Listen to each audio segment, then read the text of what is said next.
Hi guys, this is Allison from Allykatkreations. How are you? Please like, share, and subscribe to my channel if you have yet to do so. And if you get anything from my work, a connect the dot, an epiphany, a mind blown moment, a new book to read, a new author to explore, artwork.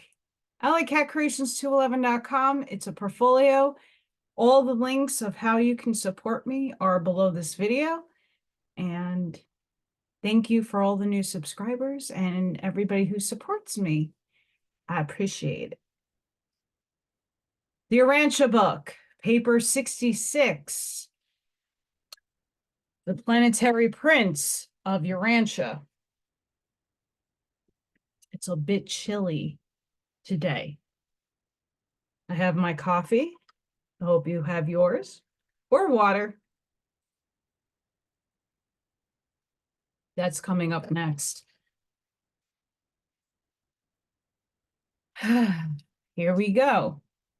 The advent of a Ladonadek, sun, on an average world signifies that will, the ability to choose the path of eternal survival, has developed in the mind of the primitive man. But on Urantia, the planetary prince arrived almost 500,000 years after the appearance of human will. About 500,000 years ago, and concurrent with the appearance of the six-colored or Sanglic races, Caligasta, the planetary prince, arrived on Urantia. There were almost 1/2 billion primitive human beings on Earth at the time of the prince's arrival, and they were well scattered over Europe, Asia, and Africa. The prince's headquarters, established in Mesopotamia, was about the center of the world population. The prince, Caligasta. Caligasta was a Lanonadek, son, number 9,344 of the secondary order. He was experienced in the administration of the affairs of the local universe in general, and during later ages, with the management of local system of Satania in particular. Prior to the reign of Lucifer in Satania, Caligasta had been attached to the Council of the Life Carrier Advisors on Jerusalem. Lucifer elevated Caligasta to a position on his personal staff, and he acceptably filled 5 successful assignments of honor and trust. Caligasta very early sought a commission as planetary prince, but repeatedly, when his requests came up for approval in the constellation councils, it would fail to receive the assent of the constellation fathers. Caligasta seemed especially desirous of being sent as planetary ruler to a decimal or life modification world. This petition had several times been disapproved before he was finally assigned to Urantia. Caligasta went forth from Jerusalem to his trust of world dominion with an inevitable record of loyalty and devotion to the welfare of the universe of his origin and sojourn, notwithstanding a certain characteristic relentless, coupled with a tendency to disagree with the established order in certain minor matters. I was present on Jerusalem when the brilliant Caligasta departed from the system capital. No prince of the planets ever embarked upon a career of world rulership with a richer preparatory experience or with better prospects than did Caligasta on that eventful day 1/2 million years ago. One thing is certain, as I executed my assignment of putting the narrative of that event on broadcasts of the local universe, I never for one moment entertained, even in the slightest degree, any idea that this noble Lanonadek would so shortly betray his secret trust of planetary custody and so horribly stain the fair name of his exalted order of universe sonship. I really regarded Urantia as being among the 5 or 6 most fortunate planets in all Satania, and that it was to have such an experienced, brilliant, and original mind at the helm of the world affairs. I did not then comprehend that Caligasta was insidiously falling in love with himself. I did not then so fully understand the subtleties of personality pride.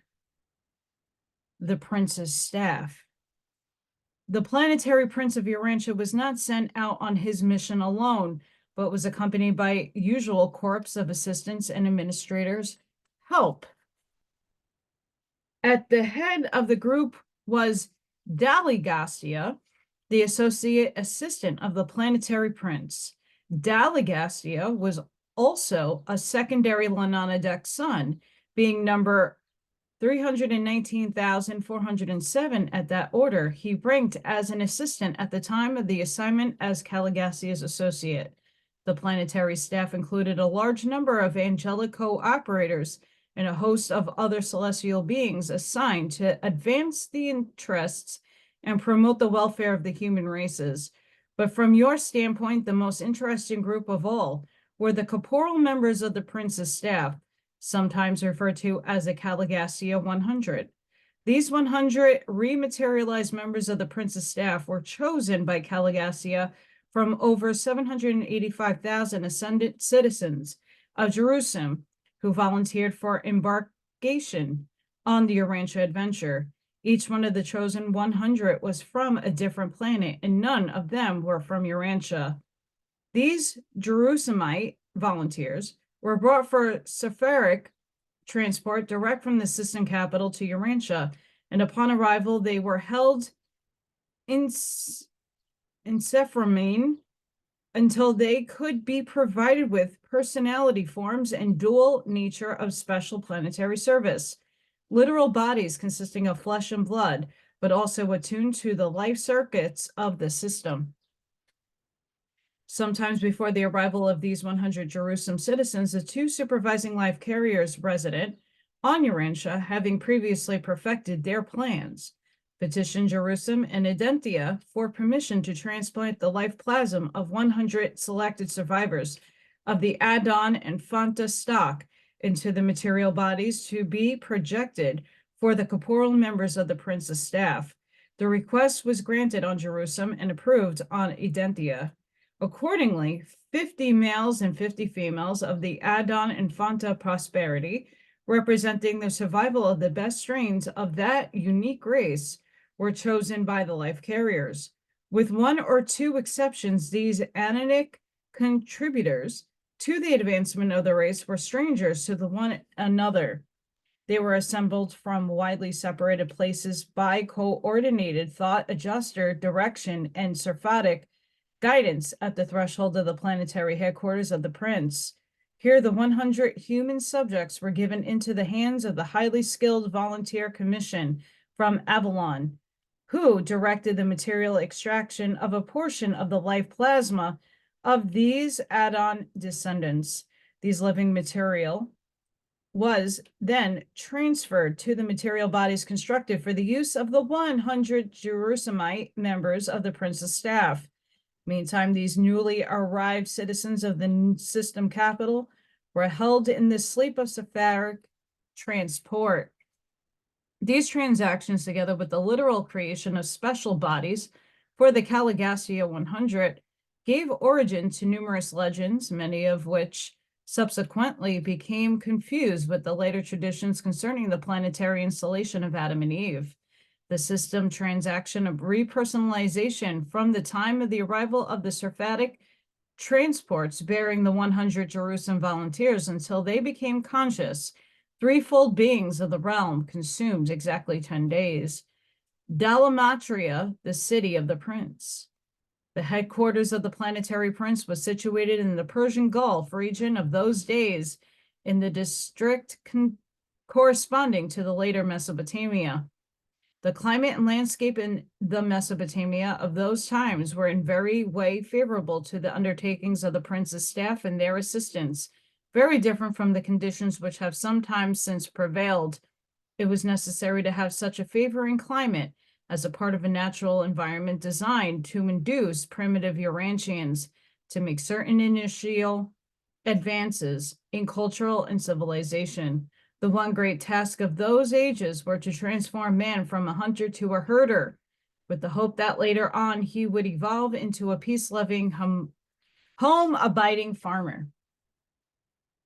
The headquarters of the planetary prince on Urantia was typical of such stations on a younger and developing sphere. The nucleus of the prince's settlement was very simple, but beautiful city enclosed within a wall 40 feet high. This world center of culture was named Dalamatria in honor of Delegacia.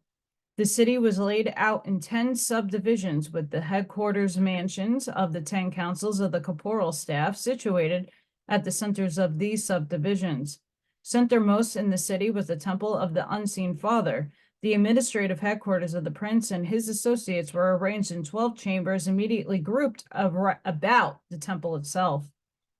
The buildings of Dalamatria were all one story except the council headquarters, which were 2 stories, and the central temple of the Father of All, which was small but 3 stories in height. The city represented the best practices of those early days in the building material brick. Very little stone or wood was used. Home building and village architecture among the surrounding peoples were greatly improved by the Dalamatrian example.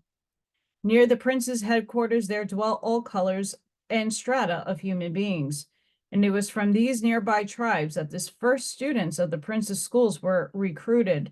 Although the early schools of Dalamatria were crude, they provided all that could be done for the men and women of their primitive age.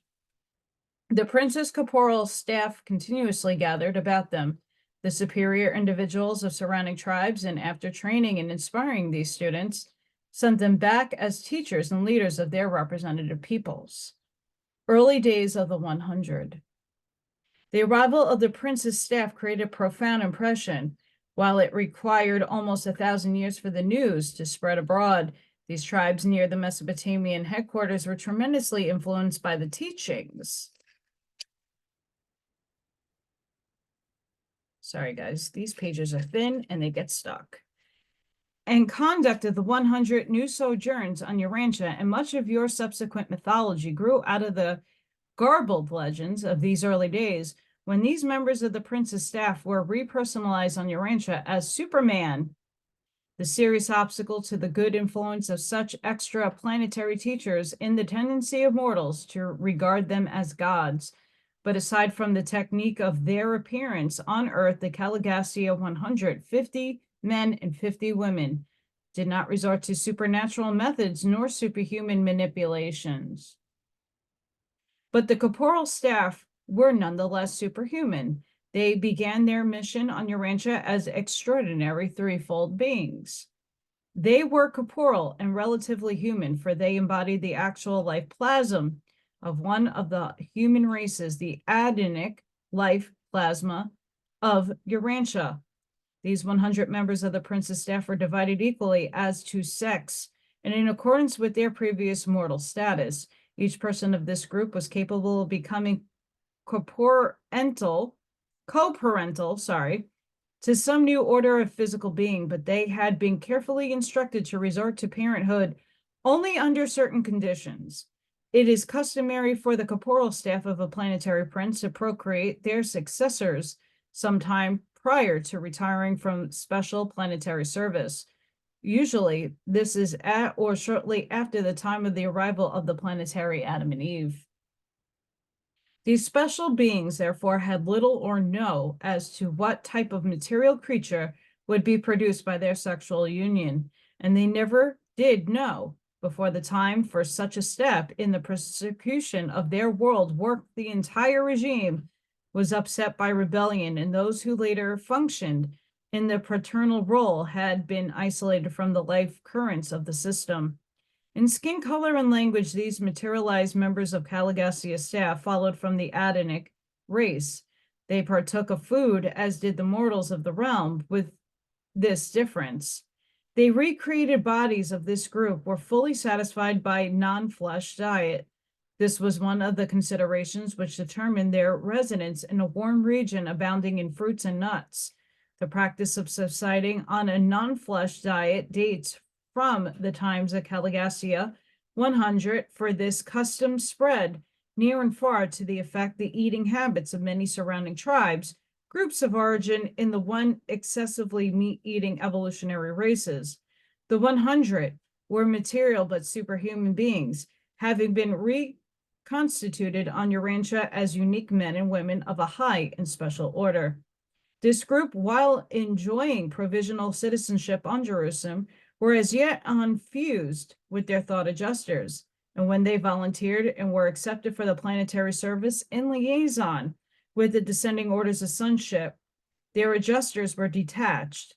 But these Jerusalemites were superhuman beings. They possessed souls of ascended growth.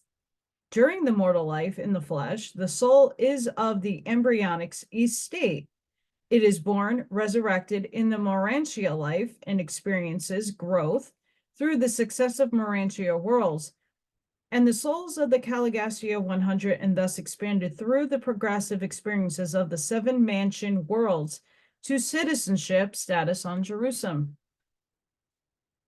In conformity to their instructions, the staff did not engage in sexual reproduction, but they did painstakingly study their personal constitutions, and they carefully explored every imaginable phase of intellectual mind and Morantia soul liaison. And it was during the 33rd year of their sojourn in Dalamatria, long before the wall was completed, that the number 2 and number 7 of the Danite group accidentally discovered a phenomenon attendant upon the liaison of their Morantia selves, supposedly non-sexual and non-material, and the result of this adventure proved to be the first of the primary midway creatures. This new being was wholly visible to the planetary staff and their celestial associates, but was not visible to the men and women of the various human tribes. Upon authority of the planetary prince, the entire corporeal staff undertook the production of similar beings, and all were successful, following the instructions of the pioneer Dante pair. Thus did the prince's staff and eventually bring into being the original corpse of 50,000 primary midwayers. These mid-type creatures were of a great service in carrying on the affairs of the world's headquarters. They were invisible to the human beings, but the primitive sojourners at Dalamatria were taught about these unseen semi-spirits, and for ages they constituted the sum total of the spirit world to this evolving mortal. The Caligastria 100 were personally immortal or undying.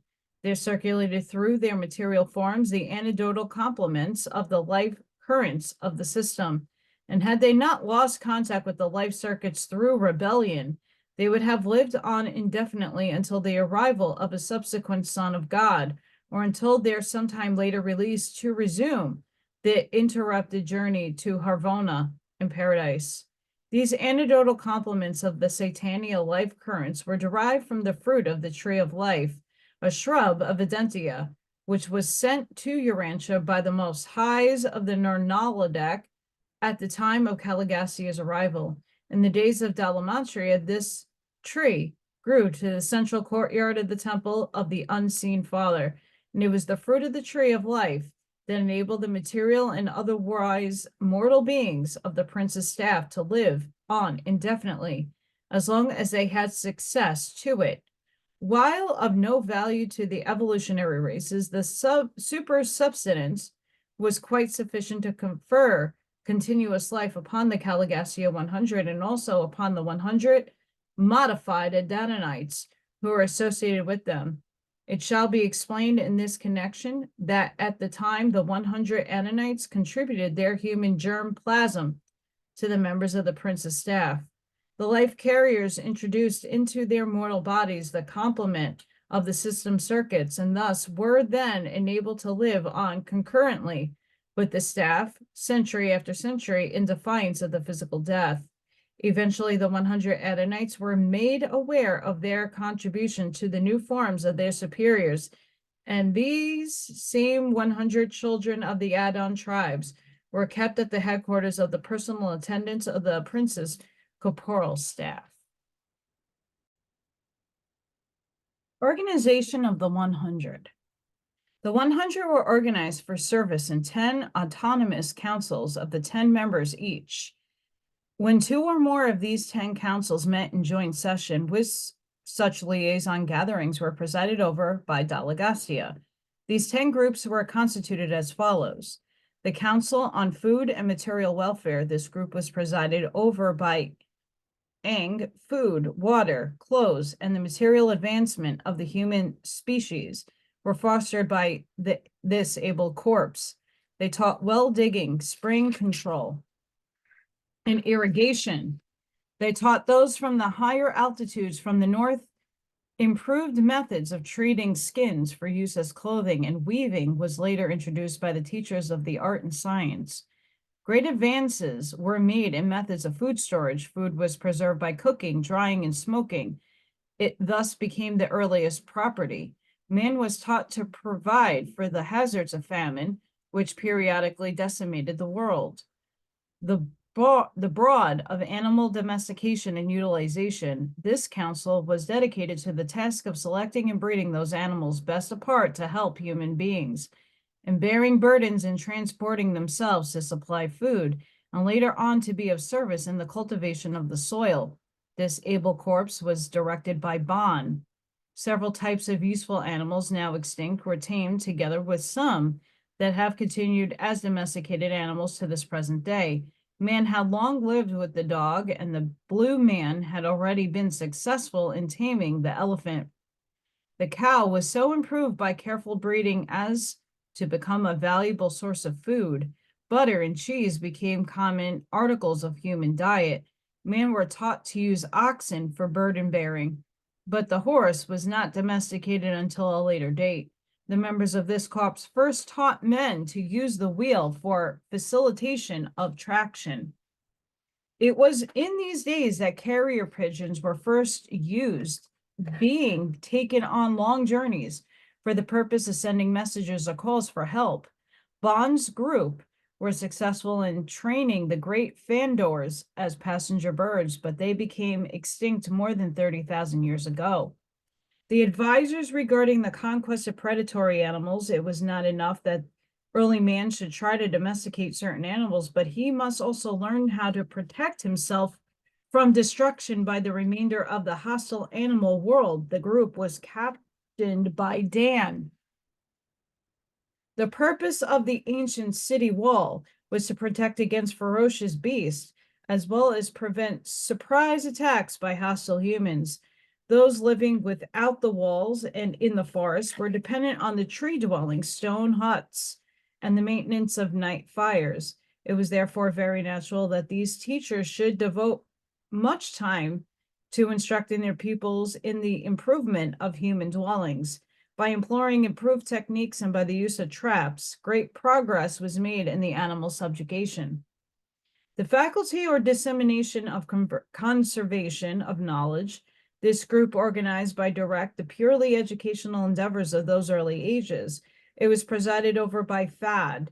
The educational methods of FAD consisted in supervision of employment, accompanied by instruction in improvement methods of labor.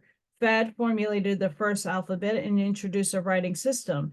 This alphabet contained 25 characters.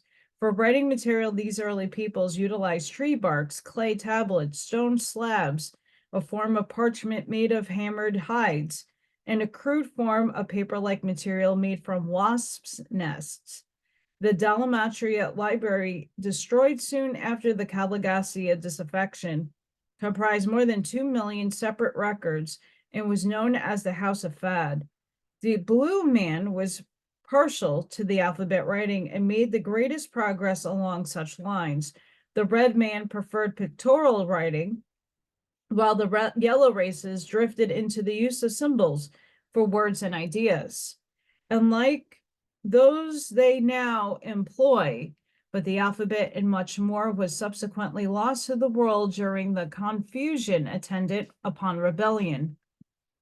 The Caligassia deflection destroyed the hope of the world for a universal language at the least 4 untold ages. The Commission of Industry and Trade. This council was employed in fostering industry within the tribes and in promoting trade between the various peace groups. Its leaders was Nod. Every form of primitive manufacture was encouraged by this corps. They contributed directly to the elevation of standards of living by providing many new commodities to attract the fancy of primitive men. They greatly expanded a trade in the improved salt produced by the Council on Science and Art. It was among these enlightened groups educated in the Demetria schools that the first commercial credit was practiced. From essential exchange of credits, they secured tokens, which were accepted in lieu of the actual objects of bearer. The world did not improve upon these business methods for hundreds of thousands of years. The College of Revealed Religion, this body was slow in functioning. Urantia civilization was literally forged out of between the anvil of necessity and the hammers of fear. But this group had made considerable progress in their attempt to substitute creator fear for creature fear, ghost worship, before their labors were interrupted by the later confusion attendant upon the secession upheaval. The head of this council was Hap. None of the prince's staff would present revelation to complicate evolution. They presented revelation only as the climax of their exhaustion of the forces of evolution. But Hap did yield to the desire of the inhabitants of the city for the establishment of a form of religious service. His group provided the Dalmatians with the 7 chants of worship and also gave them the daily praise phrase and eventually taught them the Father's prayer, which was, quote, Father of all, whose son we honor, look down upon us with favor, deliver us from the fear of all save you. Make us a pleasure to our divine teachers and forever put truth on our lips. Deliver us from the violence and anger. Give us respect for our elders and that which belongs to our neighbors. Give us the season, green pastures, and fruitful flocks to gladden our hearts. We pray for the hastening of the coming of the promised uplifter, and we would do your will as this world as others do on other worlds beyond, end quote. Although the prince's staff were limited on natural means and ordinary methods of race improvements, they held out the promise of the Adamic gift of a new race as the goal of a subsequent evolutionary growth upon the attainment of the height of the biologic development. The guardians of health and life.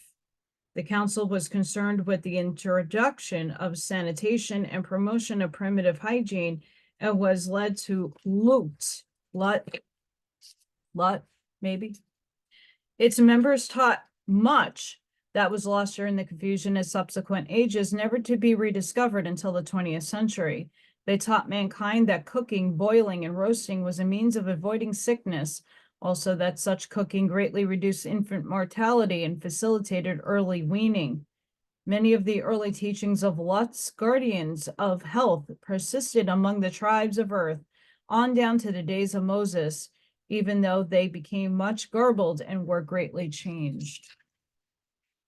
The great obstacle in the way of promoting hygiene among these ignorant peoples consisted in the fact that the real causes of many diseases were too small to be seen by the naked eye, and also because they held fire in superstitious regard.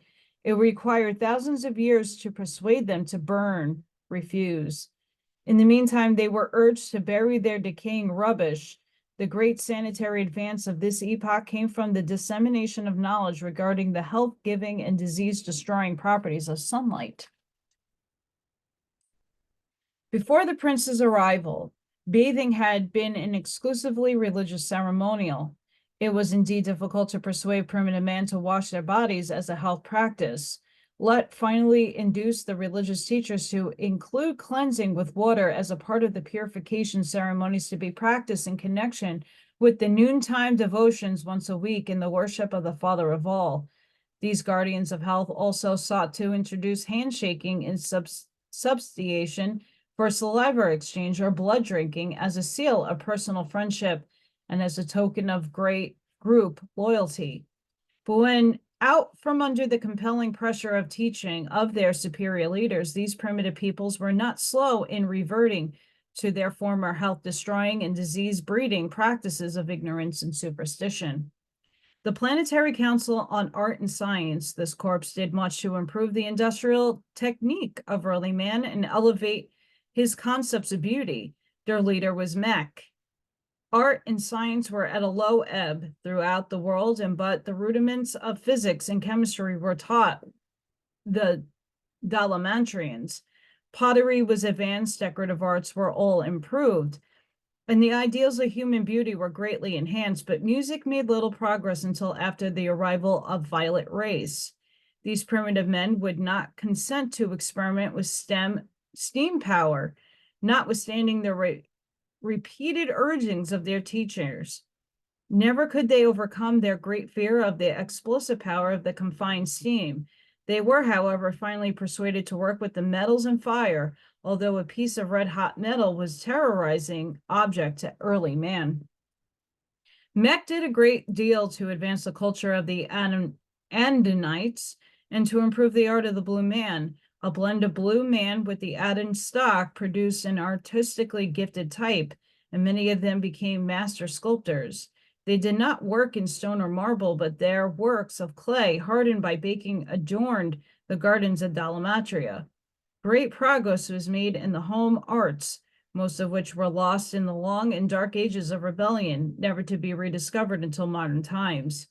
The governors of advanced tribal relations.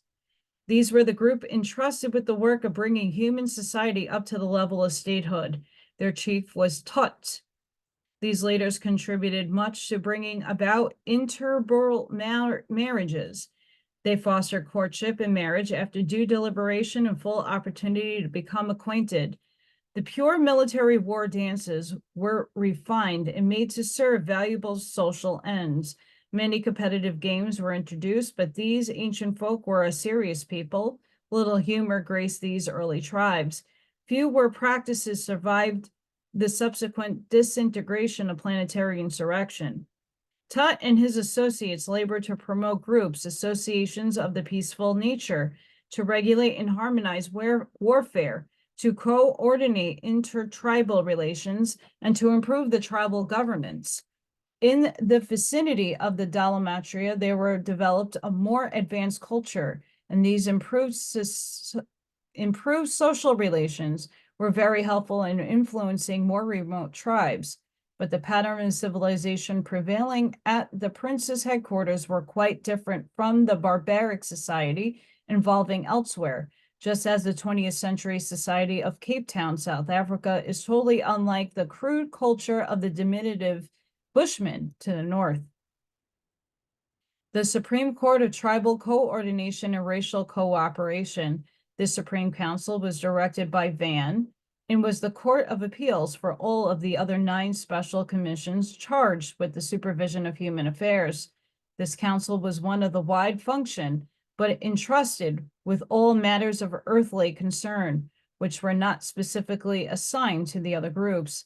This selected corps had been approved by the Constellation Fathers of Adentia before they authorized to assume the functions of Supreme Court of Urantia. The prince's reign. The degree of a world's culture, measured by the social heritage of its native beings, and the rate of cultural expansion is wholly determined by the ability of its inhabitants to comprehend new advanced ideas. Slavery to tradition produces stability and cooperation by sentimentality, linking the past with the present, but it likewise stifles initiative and enslaves the creative powers of the personality. The whole world was caught up in the stalemate of the tradition-bound Moors. Then the Caligastia 100 arrived and began the proclamation of a new gospel of individual initiative within the social groups of that day. But this beneficent rule was soon interrupted, that the races never had been wholly liberated from the slavery of custom, fashion, still unduly dominates Urantia. The Caligastia 100 graduates of the Satania Mansions worlds well knew the arts and culture of Jerusalem, but such knowledge is nearly valueless on a barbaric planet populated by primitive humans. These wise beings knew better than to undertake the sudden transformation or the in mass uplifting of the primitive races of that day. They well understood the slow evolution of the human species and they wisely refrained from any radical attempts at modifying man's mode of life on Earth. Each of the 10 planetary commissions set about slowly and naturally to advance the interests entrusted to them. Their plan consisted in attracting the best minds of the surrounding tribes and, after training them, sending them back to their people as emissaries of social uplift. Foreign emissaries were never sent to a race except upon the specific requests of that people. Those who labored for the uplift and advancement of a given tribe or race were always natives of that tribe or race. The 100 would not attempt to impose the habits or mores, even a superior race, upon another tribe. Always they patiently worked to uplift and advance the time-tried mores of each race. The simple folk of Urantia brought their social customs to Dalamatria, not to exchange them for new and better practices, but to have them uplifted by contract with a higher culture, by association with superior minds. The process was slow but effectual. The Dalamatria teachers sought to add conscious social selection to the purely natural selection of biologic evolution. They did not derange human society.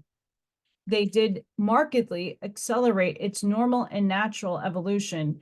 Their motive was progression by evolution and not revolution by revelation. The human race had spent ages in acquiring the little religion and morals it had, and these supermen knew better than to rob mankind of the few advances by the confusion and dismay which always result when enlightened and superior beings undertake an uplift the backward races by over-teaching and over-enlightenment. When Christian missionaries go into the heart of Africa, where sons and daughters are supposed to remain under the control and direction of their parents throughout the lifetime of the parents, they only bring about confusion and the breakdown of an all authority when they seek in a single generation to supplant these practices by teaching these children should be free from all parental restraint after they have obtained the age of 21. Life in Dalamatria. The prince's headquarters, though exquisitely beautiful and designed to awe the primitive man of that age, was altogether modest. The buildings were not especially large, as it was the motive of these import teachers to encourage the eventual development of agriculture through the introduction of animal husbandry. The land provision within the city walls was sufficient to provide for pasturage and gardening for the support of a population of about 20,000. The interiors of the central temple of worship and the 10 council mansions of the supervising groups of supermen were indeed beautiful works of art, and while the residential buildings were models of neatness and cleanliness, everything was very simple and altogether primitive in the comparison with the later day developments. At this headquarters of culture, no methods were employed which did not naturally belong on Urantia. The prince's corporal staff presided over simple and explanatory abodes, which they maintain as homes designed to inspire and favorably impress the student observers sojourning at the world's social center and educational headquarters. The definite order of family life and the living of one family together in one residence of comparatively settled location date from these times at Dalamatria and were chiefly due to the example and teachings of the 100 and their pupils. The home as a social unit never became a success until the Superman and Superwoman of Dalamatria led mankind to love and plan for their grandchildren and their grandchildren's children. Savage man loves his children, but civilized man loves also his grandchild. The prince's staff lived together as fathers and mothers. True, they had no children of their own, but the 50 pattern homes of Dalamatria never sheltered less than 500 adopted little ones assembled from the superior families of the Adenic and Sanglic races. Many of these children were orphans. They were favored with the discipline and training of these super parents, and then after 3 years in the schools of the prince, they entered from 13 to 15. They were eligible for marriage and ready to receive their commissions as emissaries of the prince to the nearby tribes of their respective races. FAD sponsored the Dalamatria plan of teaching that was carried out as an industrial school in which the pupils learned by doing and through which they worked their way by the daily performance of useful tasks. This plan of education did not ignore thinking and feeling in the development of character, but it gave first to the manual training. The instruction was individual and collective. The pupils were taught by both men and women and by both two acting conjointly. One half of this group instruction was by sexes, the other half was co-educational. Students were taught manual dexterity as individuals and were socialized in groups or classes. They were trained to fraternize with younger groups, older groups, and adults, as well as to do teamwork with those of their own age.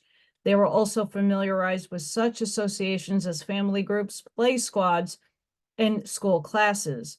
Among the later students trained in Mesopotamia for work with their respective races were Adonites from the highlands of Western India, together with the representatives of the red man and the blue man. Still later, a small number of the yellow race were also received. Hap presented the early races with a moral law.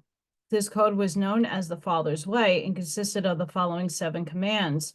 You shall not fear nor serve any God but the Father of all.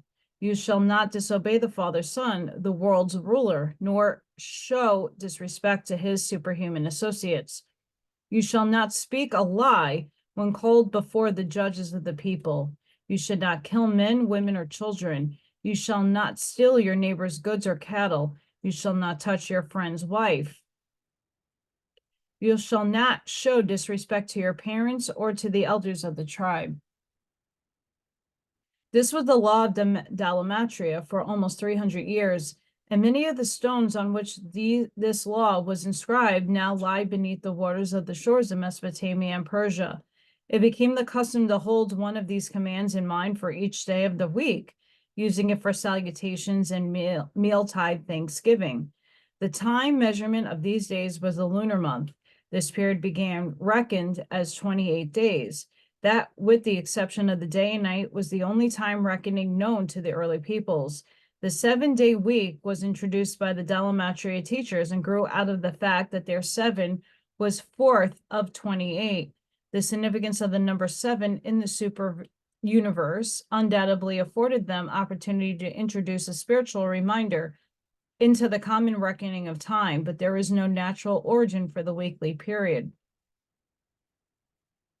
The country around the city was quite well settled within a radius of 100 miles immediately surrounding the city. Hundreds of graduates of the Prince's School engaged in animal husbandry, otherwise carried out in instruction they had received from his staff and their numerous human helpers. A few engaged in agriculture and horticulture. Mankind was not consigned to agricultural toil as the penalty of supposed sin. In the sweat of your face shall you eat the fruit of the fields was not a sentence of punishment pronounced because of man's participation in the follies of the Lucifer rebellion under the leadership of the traitorous Caligastia. The cultivation of the soil is inherent in the establishment of advancing civilization on the evolutionary worlds, and this injunction was the center of all teaching of the Planetary Prince and his staff throughout the 300,000 years which intervened between their arrival in Urantia and those tragic days when Caligastia threw in his lot with the rebel Lucifer. Work with the soil is not a curse, rather it is the highest blessing to all who thus permitted the joy, the most human of all human activities. At the outbreak of the rebellion, Dalamatria had a resident population of almost 6,000. This number includes the regular students, but does not embrace the visitors and observers, who always numbered more than 1,000. But you can have little or no concept of the marvelous progress of those faraway times. Practically all of the wonderful human gains of those days were wiped out by the horrible confusion and abject spiritual darkness which followed the Caligastia catastrophe of deception and sedition. Misfortune of Caligastia. And looking back over the long career of Caligastia, we find only one outstanding feature of his conduct that might have challenged attention. He was an ultra-individualistic. He was inclined to take sides with almost every party of protest, and he was usually sympathetic with those who have mild expression of implied criticism.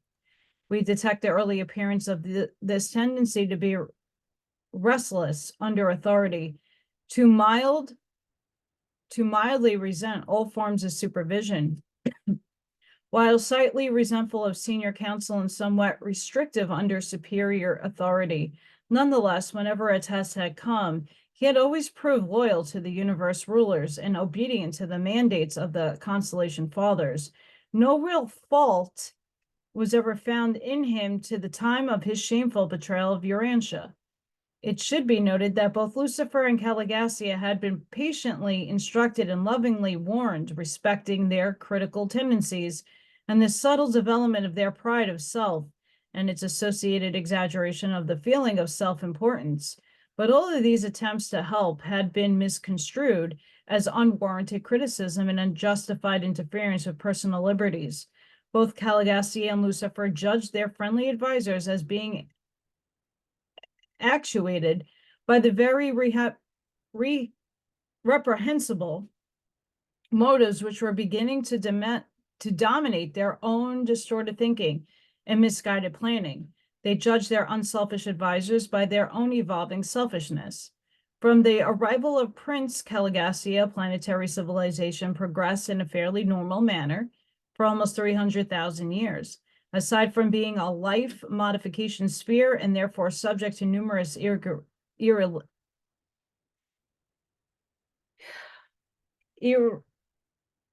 regalities. Gosh, sorry, guys. And unusual episodes of evolutionary fluctuation. Urantia progressed very satisfactorily in its planetary career up to the times of the Lucifer Rebellion and the concurrent Callistia betrayal.